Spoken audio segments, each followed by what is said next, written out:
Hello everyone, I am Priyanka. Welcome to my YouTube channel. तो आज जो हम लोग वीडियो स्टार्ट करने वाले हैं वो हमारा ज्योग्राफी का 6th चैप्टर है, 8th क्लास ज्योग्राफी का, जिसमें हम लोग पढ़ेंगे मानव संसाधन के बारे में, ह्यूमन रिसोर्स के बारे में। तो इसमें हम लोग क्या देखते हैं कि सबसे पहले मानव संसाधन होता क्या है, इसके बारे में पढ़ेंगे। तो मानव संसाधन जो है वो मानव किसी भी राष्ट्र का एक सबसे बड़ा संसाधन माना जाता है। अन्य संसाधनों की भांति मानव संसाधन भी अगर देखें तो वो विश्व में सामान्य रूप से फैला हुआ नहीं है। बहुत सारी जगह पे मानव का फैलाव कम है, बहुत सारी जगह पे मानव ज्यादा संख्या में फैले हुए हैं। तो इस तरह से देखें कि एक राष्ट्र के लिए सबसे बड़ा उनका संसाधन क्या माना जाता है, वो है मानव संसाधन। भारत के अंदर अगर हम देखें तो भारत में एक 1985 में भारत में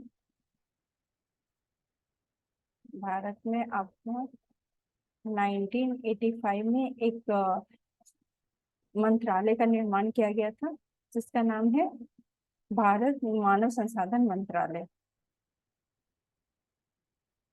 मानव संसाधन मंत्रालय। इस मंत्रालय का मुख्य कार्य क्या था? लोगों के कौशल को बढ़ाना, लोगों के कौशलों को बढ़ाना, उनके स्किल को डेवलप करना, सबको बढ़ाना। तो इससे आप समझ सकते हैं कि एक राज्य के, एक देश के लिए मानव कितने बड़े संसाधन के रूप में माना जाता है, उनको कितना महत्व दिया जा रहा है। उसके लिए एक मंत्रालय ही निर्माण किया गया था, जो कि मानव के कौशलों का, उनके जो स्किल है उनको ज्यादा डेवलप किया जा सके, ज्यादा बढ़ाया जा सके। अभी प्रेजेंट में अगर हम देखें तो ये जो मंत्रालय, मानव संसाधन मंत्रालय, इसका नाम चेंज करके ये मंत्रालय की जगह पे भारत का शिक्षा मंत्रालय इसको कर दिया गया। शिक्षा मंत्रालय इसका नाम दिया गया, शिक्षा मंत्रालय। एजुकेशन मिनिस्ट्री दिया गया है, मिनिस्ट्री ऑफ एजुकेशन, ये इसका नाम रखा गया है।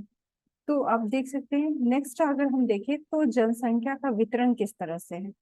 तो पृथ्वी पर अगर देखें तो जनसंख्या किस रूप से फैला हुआ है। तो लोगों के फैलाव को, एक भूपृष्ठ पर लोगों का फैलाव ही क्या कहलाता है? जनसंख्या का वितरण कहलाता है। विश्व में अगर हम देखें तो जो जनसंख्या है का वितरण वो असामान्य रूप से फैला हुआ है।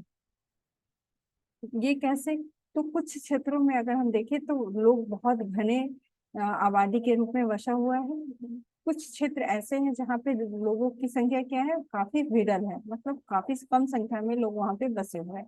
ये किस किस वजह से होता है? जनसंख्या का जो वितरण है उसको प्रभावित करने वाले कौन कौन से कारण है, किस कारण से लोगों का जो जनसंख्या का जो वितरण है वो असमान किस कारण से होते हैं, इसके बारे में हम लोग आगे पढ़ेंगे। इससे पहले हम लोग देखते हैं कि जनसंख्या का घनत्व किसे कहते हैं। जनसंख्या घनत्व किसे कहते हैं? डेंसिटी होता है घनत्व के मतलब में। तो पृथ्वी के एक इकाई क्षेत्र में रहने वाले लोगों की संख्या क्या कहलाता है? जनसंख्या घनत्व कहलाता है। सामान्य रूप से इसे प्रति वर्ग किलोमीटर में व्यक्त किया जाता है। प्रति वर्ग किलोमीटर का मतलब होता है, वर्ग का मतलब होता है जिसका सारा जो साइड होते हैं वो क्या होता है, इक्वल होता है। और 1 kilometre, 1 kilometre, 1 kilometre and 1 kilometre. इस एरिया में लोगों के फैलने जितने लोग रहते हैं उसको हम क्या कहते हैं? जनसंख्या घनत्व कहते हैं। विश्व के अंदर देखा जाए तो विश्व में कितना है? तो विश्व में आपका जनसंख्या घनत्व, विश्व का औसत जनसंख्या घनत्व कितना है? 51 व्यक्ति प्रति वर्ग किलोमीटर, प्रति वर्ग किलोमीटर।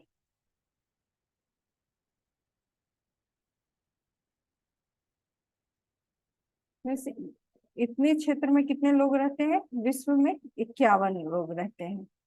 अगर भारत की बात कहा जाए तो भारत के अंदर जो औसत जनसंख्या घनत्व है वो कितना है? 382 व्यक्ति प्रति वर्ग किलोमीटर, प्रति वर्ग किलोमीटर। ये आपका भारत का है कि 1 किलोमीटर के अंदर में इस दायरे में कितने लोग रहते हैं, 382। ये इसका औसत घनत्व है। तो इस तरह से आप देख सकते हैं कि भारत का जनसंख्या घनत्व कितना अधिक है। विश्व का देखें और भारत का केवल देखें तो इतना अंतर देखने को मिलता है। इस जनसंख्या वितरण को प्रभावित करने वाले बहुत से कारक हैं। तो उसमें मेन मेन कारण कौन कौन से, जिसके कारण जनसंख्या एक समान रूप से हर जगह नहीं देखने को मिलता है। तो उसमें मुख्य कारण आपका देखने को मिलता है भौगोलिक कारण। भौगोलिक मीन्स जो भी क्लाइमेटिकली आप हम लोग देखेंगे तो उसके अंदर कौन कौन से कारण होते हैं जिस कारण से लोगों की संख्या असमान होती है। तो सबसे पहले होती है स्थलाकृतियां, मीन्स लोगों के बसने की जो जगह होती है, लोगों के बसने की जगह।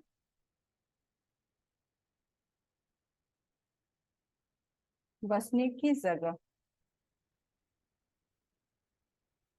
लोग सदैव किस जगह पे बसना पसंद करेंगे, तो वो ऐसी जगह हो, न पर्वतीय हो न पठार की जगह। इन सभी की तुलना में सबसे ज्यादा लोग मैदानी भाग में रहना पसंद करते हैं, क्योंकि मैदानी भाग कैसा होता है, समतल होता है। ये पहाड़ी और पठार की तुलना में क्या होता है, ये समतल क्षेत्र होता है। यहाँ पे लोगों को घर बनाना या खेती बाड़ी करना या बाकी चीजों की सुविधा अधिक उपलब्ध हो सकती है। जो मैदानी क्षेत्र होता है वो काफी उपजाऊ क्षेत्र होता है, वहां पे बाकी चीज भी उपलब्ध हो जाती है। दूसरा होता है क्योंकि ये क्षेत्र खेती के लिए भी उपयुक्त होती है, विनिर्माण भी कर सकते हैं, सेवा, ये तीनों क्षेत्र यहाँ पे उपयुक्त मानी जाती है। भारत में देखें तो जो गंगा का जो मैदान है, गंगा और ब्रह्मपुत्र का जो मैदान है वो विश्व में सबसे घना बसे हुआ क्षेत्र माना जाता है। तो विश्व का सबसे घना क्षेत्र आपका गंगा ब्रह्मपुत्र का मैदान है। दूसरा आप देखिए, दूसरा जो कारक है भौगोलिक के अंदर ही आता है। पहला स्थलाकृति आ गया, दूसरा आपका जलवायु है हो गया। जलवायु, लोग कैसे जलवायु में रहना पसंद करते हैं, जहाँ जहाँ न ज्यादा गर्मी हो,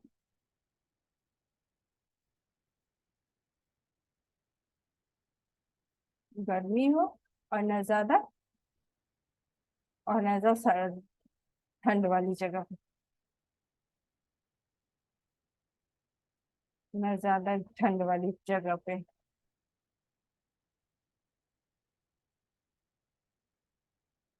ये ऐसे जगह होते हैं, लोग अनुकूल जो जलवायु वाले क्षेत्र होते हैं वहां लोग रहना ज्यादा पसंद करते हैं, जहाँ न कड़ाके की सर्दी हो न ज्यादा गर्मी हो। जैसे आप न लोग मरुस्थलीय क्षेत्र में रहना पसंद करते हैं, न ध्रुवीय क्षेत्र में रहना पसंद करते हैं, क्योंकि ये दोनों ही क्षेत्र ऐसे होते हैं जो जहाँ पे जलवायु क्या है, बहुत ज्यादा ठंड और बहुत ज्यादा गर्म वाली जगह होती है। यहाँ लोगों का सरवाइव करना, वहां पर अपना जीवन व्यतीत करना काफी कष्टकारी होता है, इसलिए लोग वैसे जगह पे रहना पसंद नहीं करते हैं। उदाहरण के लिए अगर देखें तो जैसे सहारा का मरुस्थल है या रूस का जो ध्रुवीय क्षेत्र होता है, ये सब क्या होता है, काफी मुश्किल वाला जगह होता है। यहाँ पर लोगों का रहना काफी मुश्किल होता है, ऐसे प्रदेश में लोग नहीं रहना पसंद करते हैं। थर्ड जो आपका है वो है मृदा। मृदा कैसा होना चाहिए, जिस ऐसी उपजाऊ मृदा होनी चाहिए जहाँ पे लोग कृषि के लिए कर सके, जिससे उनका गुजारा हो सके। उपयुक्त भूमि होनी चाहिए। दूसरा है कि देखें तो भारत में गंगा जो ब्रह्मपुत्र का क्षेत्र क्या है, काफी उपजाऊ क्षेत्र है और यहाँ पर काफी घने लोग भी बसे होते हैं। जहाँ पे, क्योंकि ये क्षेत्र क्यों इतना उपजाऊ है, क्योंकि गंगा ब्रह्मपुत्र का क्षेत्र है, यहाँ पे पानी की उपलब्धता होती है, जिस कारण से जो मिट्टी होती है वो काफी उपजाऊ होती है और यहाँ पे फसल उगाना आसान हो जाता है। तो इस कारण से यहाँ पे लोग भी आसानी से बस जाते हैं। थर्ड जो फोर्थ आपका आ जाता है जल। जल ऐसी होनी चाहिए जो कैसे अलवणीय जल होनी चाहिए, बिना नमक वाली जल होनी चाहिए। जो क्या होता है, खारा जल नहीं होना चाहिए, मीठा जल होना चाहिए जिसको आदमी के पीने योग्य हो। तो वैसे जगह पे लोग क्या है, आसानी से बच सकते हैं। अब अगला हम लोग देखते हैं जो कारण होता है वो है आपका खनिज। खनिज जो भी आपका खनिज पदार्थ होती है, तो खनिज वाले क्षेत्र में, खनिज नीचे वाले क्षेत्र में लोग बसने के लिए काफी प्रेरित होते हैं। जैसे दक्षिण अफ्रीका की हीरा की खानें, जहाँ भी खनिज उपलब्ध होगा वहां पे उनको रोजगार मिलेगा, वहां पे ज्यादा वो रह सकते हैं, ज्यादा लोग के लिए आय का साधन बनता है, इसलिए वैसे लोग वैसे क्षेत्र को भी लोग ज्यादा पसंद करते हैं। अब दूसरा जो मेन कारण है वो आपका आर्थिक कारण है। भौगोलिक कारण, आर्थिक कारण और सांस्कृतिक कारण। आर्थिक कारण, ऐसे औद्योगिक क्षेत्र में लोग ज्यादा घने बसते हैं जहाँ पे उनको रोजगार आसानी से उपलब्ध हो जाए, इन कारण लोग बड़ी संख्या में उस क्षेत्र में बसते हैं। जैसे भारत में कौन सा क्षेत्र सबसे घना है औद्योगिक क्षेत्र के रूप में देखा जाए तो मुंबई, क्योंकि यहाँ पे उद्योग की संख्या ज्यादा है, तो यहाँ पे लोग रहना भी ज्यादा पसंद करते हैं, क्योंकि वहां पे उनको रोजगार उपलब्ध होता है। थर्ड जो है आपका वो सांस्कृतिक क्षेत्र होता है। सांस्कृतिक क्षेत्र में अगर देखें तो जहाँ धर्म सांस्कृतिक महत्व वाले स्थान पे लोग ज्यादा रहना पसंद करते हैं। सामाजिक सामाजिक क्षेत्र, सांस्कृतिक के बाद हम देखते हैं आपका सामाजिक कारक वाले क्षेत्र में ज्यादा लोग रहना पसंद करते हैं। क्यों? वहां पे अच्छा आवास हो, अच्छे सांस्कृतिक क्षेत्र में जहाँ शिक्षा की उपलब्धता हो, स्वास्थ्य सुविधाएं उपलब्ध हो, ऐसे जगह पे लोग रहना ज्यादा पसंद करते हैं जहाँ उनको हर तरह की सुविधाएं उपलब्ध हो। अब नेक्स्ट पॉइंट हम लोग देखें तो जीवन प्रत्याशा किसे कहते हैं। तो ये उन वर्षों की संख्या है, उन वर्षों की संख्या है जिसमें औसत व्यक्ति के जीवित रहने की आशा की जाती है। मान लीजिए एक वर्ष में लोग कितने जीवित रह सकते हैं, उनकी आशा की जाती है, जीवन की आशा की जाती है, उसी को हम क्या कहते हैं? जीवन प्रत्याशा कहते हैं। जीवन प्रत्याशा कहते हैं। नेक्स्ट हम लोग देखते हैं,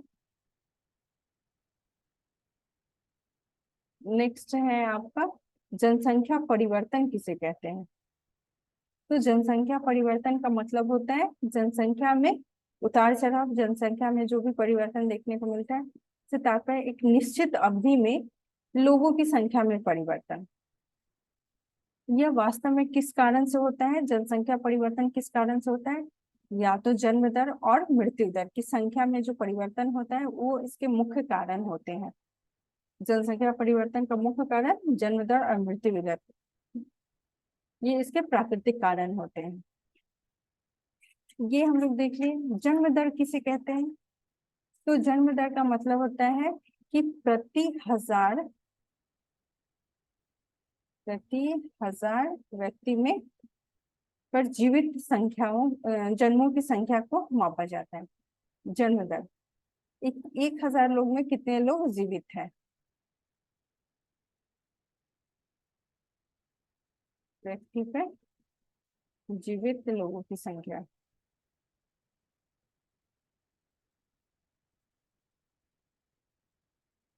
संख्या को क्या कहते हैं? जीवन जन्म दर कहते हैं। मृत्यु दर सेम वही हो गया कि 1000 व्यक्तियों पर मृतकों की संख्या में मापा जाता है, ये आपका मृत्यु दर कहलाता है। अब नेक्स्ट आता है प्रवास किसे कहते हैं। प्रवास का मतलब क्या होता है? किसी क्षेत्र विशेष में लोगों के आने जाने को क्या कहते हैं? प्रवास कहते हैं। लोग जो माइग्रेट होके आते हैं उसको क्या कहते हैं? प्रवास कहते हैं।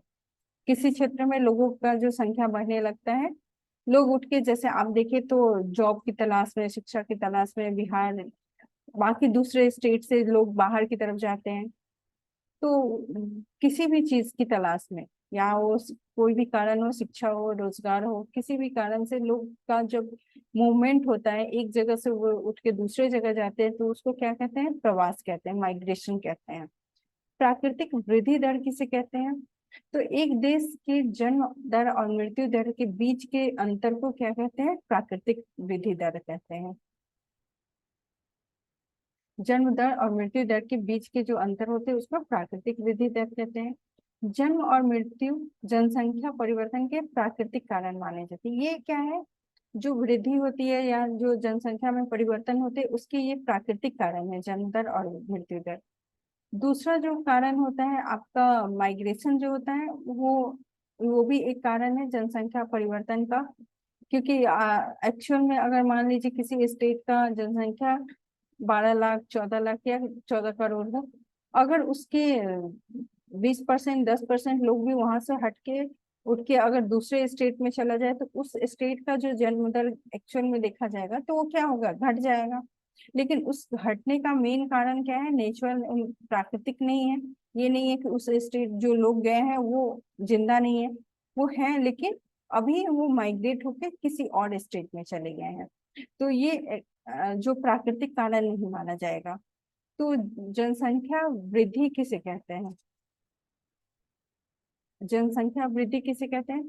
तो मृत्यु दर जब कम हो, मृत्यु दर से जन्म दर का अधिक होना, मतलब जन्म दर जब अधिक होगा तो उसको जनसंख्या वृद्धि कहेंगे, जन्म दर का अधिक होना। इससे मृत्यु दर से ज्यादा जन्म दर हो। ये आपका जन्म दर है, ये मृत्यु दर है। जनसंख्या स्थिर किसे कहते हैं? जब ये दोनों क्या हो जाता है, बराबर हो जाता है, जन्म दर इक्वल टू मृत्यु दर।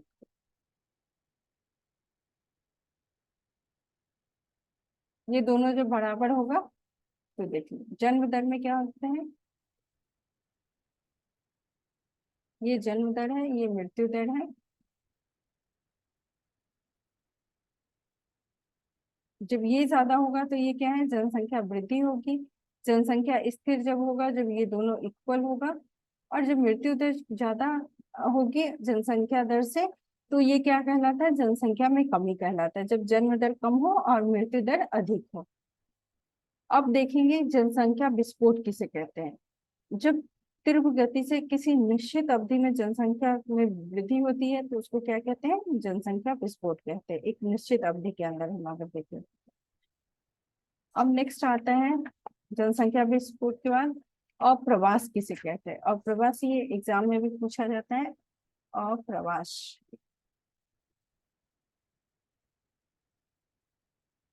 जब व्यक्ति नए देश में जाता है अथवा देश के बीच एक स्थान से दूसरे स्थान पर जाता है, जैसे एक स्थान से दूसरे स्थान को जाने को क्या कहते हैं, एक स्थान से दूसरे स्थान को जाने को कहते हैं, पर जाना क्या कहलाता है, अप्रवास। उदाहरण जैसे देखें, संयुक्त राज्य अमेरिका और ऑस्ट्रेलिया में अप्रवास के कारण जनसंख्या में वृद्धि हुई। अप्रवास में क्या होगा, ये हमारा मान लीजिए ये जो स्टेट है वो क्या है, बिहार स्टेट है। ये आपका कौन सा स्टेट है, ये आपका दिल्ली है। ये दो स्टेट है, ठीक है। अगर हम देखेंगे कि जब इस स्टेट से ज्यादा लोग यहाँ आ जाएंगे बिहार से उठ के, तो यहाँ का जो जनसंख्या होगा, जो दिल्ली का जनसंख्या होगा, वो क्या होगा, बढ़ जाएगा, वो ज्यादा हो जाएगा। अगर दिल्ली से बिहार में जाएंगे तो बिहार की जनसंख्या बढ़ जाएगी। उत्प्रवास कब कहते हैं, जब व्यक्ति एक देश को छोड़ के चला जाता है। मीन्स यहाँ से जो जनसंख्या गई है तो अब यहाँ का बिहार का जनसंख्या क्या हो गया, कम हो गया है। तो ये हम लोग देख लिए, जैसे सूडान देश में अब उत्प्रवास के कारण क्या है, जनसंख्या में कमी आई है, क्योंकि वहां से लोग उठ के किसी और देश में चले गए होंगे। जनसंख्या संगठन किसे कहते हैं? जनसंख्या संगठन जनसंख्या की संरचना को दर्शाता है, इसकी टोटल संरचना की, जनसंख्या में परिवर्तन किस कारण से होता है, उस उसके कौन कौन से कारण होते हैं, ये सारी चीजें इसके अंदर आता है, एक संरचना के तहत आता है। जनसंख्या पिरामिड किसे कहते हैं? तो किसी देश की जनसंख्या संगठन का अध्ययन करने की सरल विधि जनसंख्या पिरामिड कहते हैं, जिसे आयु लिंग पिरामिड भी कहा जाता है। जिस जो ग्राफ के ऊपर हम लोग जनसंख्या को देखते हैं कि इस देश की जनसंख्या, चाहे उसकी उसको एक सरल तरीका से उसको समझने, उसको अध्ययन करने का जो कार्य होता है वो क्या कहलाता है, जनसंख्या पिरामिड कहलाता है, जनसंख्या को समझने के लिए। जब जन्म दर कम होती है तब पिरामिड का आधार क्या होता है, संकरा होता है। जन्म दर कम होगी तो ये पिरामिड है मान लीजिए इस तरह से, तो इसका आधार क्या होता है, पतला होगा, बेस चौड़ा होगा, इस तरह से हो जाएगा। जब मृत्यु दर कम होती है तो उसमें कार्यरत आयु वर्ग चौड़ा होता है। इसका अर्थ है कि देश को मजबूत और बढ़ती हुई श्रम शक्ति मिल रही है। और क्योंकि यहाँ पे क्या है, मृत्यु दर कम है, यहाँ पे सब कुछ उनको उपलब्ध हो रहा है, जिससे जन्म दर बढ़ रहा है। तीसरा आ जाता है आपका, जब जन्म दर और मृत्यु दर दोनों ऊंचे होते हैं, तब क्या होता है, पिरामिड का आधार क्या हो जाता है, चौड़ा हो जाता है। यहाँ पे दोनों ज्यादा है। लिंगानुपात किसे कहते हैं? लिंगानुपात मीन्स प्रति 1000 पुरुष पर महिलाओं की संख्या, 1000 लोगों पे मर्द पे क्या है, महिलाओं की जो संख्या है, उसको हम लोग क्या कहते हैं, लिंगानुपात कहते हैं। तो ये आपका टोटल मानव संसाधन के अंदर में जो हम लोग देख रहे हैं कि जनसंख्या का वितरण किस तरह से, उनको प्रभावित करने वाले कारण कौन कौन से, जन्म दर, मृत्यु दर, ये सभी चीज हम इसके अंदर मानव से जुड़े हर चीज, उनकी संख्या, उनके वितरण के कारण, ये सभी चीज हम लोग इस चैप्टर में पढ़ चुके हैं। तो ये जो हमारा था टॉपिक, वो हमारा लास्ट चैप्टर था, ये ज्योग्राफी का लास्ट चैप्टर था। अब हम लोग का ज्योग्राफी जो है पूरा से कंप्लीट हो चुका है, पूरी तरह से एक एक चैप्टर यहाँ पे करवा दिया गया है।